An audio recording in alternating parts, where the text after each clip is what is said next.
excited. We met last year at the Vocal Asia Festival in Shanghai on the other side of the globe.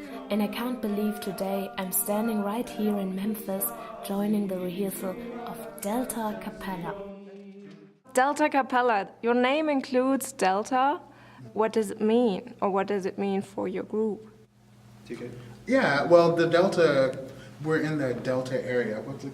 Mississippi Delta. And so when they were creating the group 9 years ago, they wanted, our founders wanted to capture that sound and capture the essence of being in Memphis and the tri-state area. And so some of the songs that we do are definitely more blues-based or grittier, or swampy is the word that we tend to use for songs that we really want to feel at home about. That Delta feel. And and as well, we don't. I was gonna say we call each other DeltaCapellas, but the fellas sometimes the rhymes with DeltaCappella. But it really influences mostly when we're going out to represent Memphis.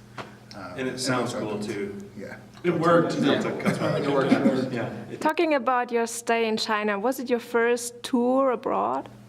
Yes, it was As our a first. group, yes. And how was it? What is your memories now after 1 year? Can I be there still now? I really want to go back. And I think our visas are still, active for another few months. I personally would go back. I just felt so welcome. Didn't you guys feel welcome? I mean, everybody was so friendly and welcoming that it was nice. Should we add that story? Butterfly? I really didn't know what to expect. And I was just completely blown away by, like Chris said, the hospitality, just the interest in the world of a cappella itself.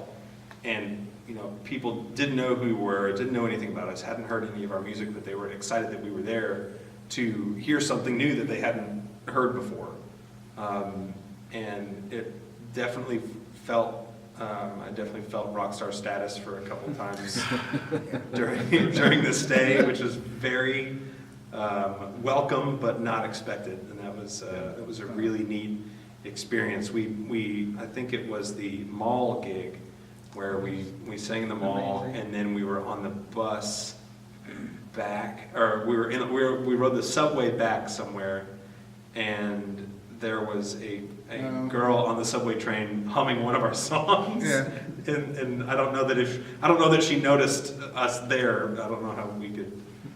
We stood out. We stood out a little bit. She noticed. But there's a lot of photos taken of me apparently that I didn't know. So who knows on China Facebook. You don't blend in. I don't blend in. But the two parts for me, I noticed how it really felt like being in New York.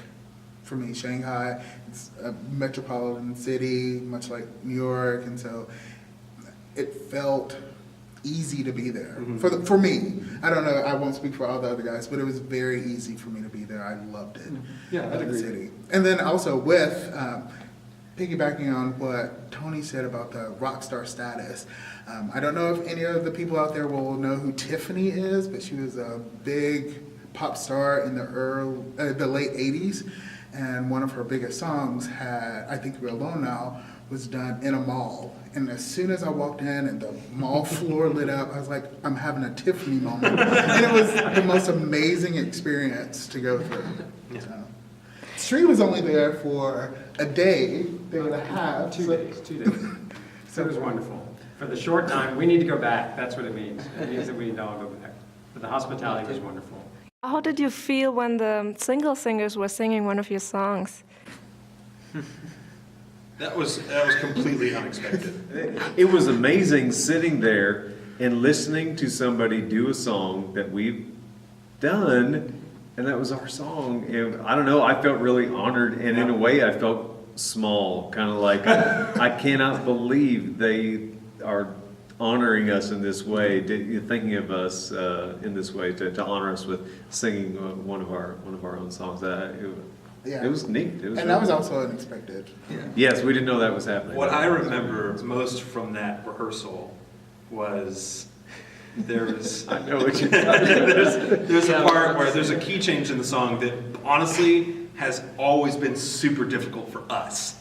So hearing them go through it, we're like, yeah, you almost got it, you know. But the whoever was directing, Christine, I think, she said, well, we can either do it this way, or we can decide to do it differently and not go through the key change to make it easier. She suggested maybe just ending Or the just, song yeah, just right end there. the song there, or go through the key change.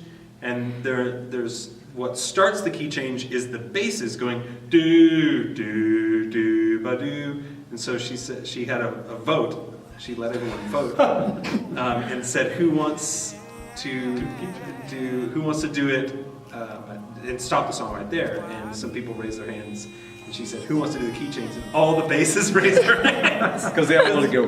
Do, do, yeah. So that's really what I remember most from that is how fun, how much fun those basses were having.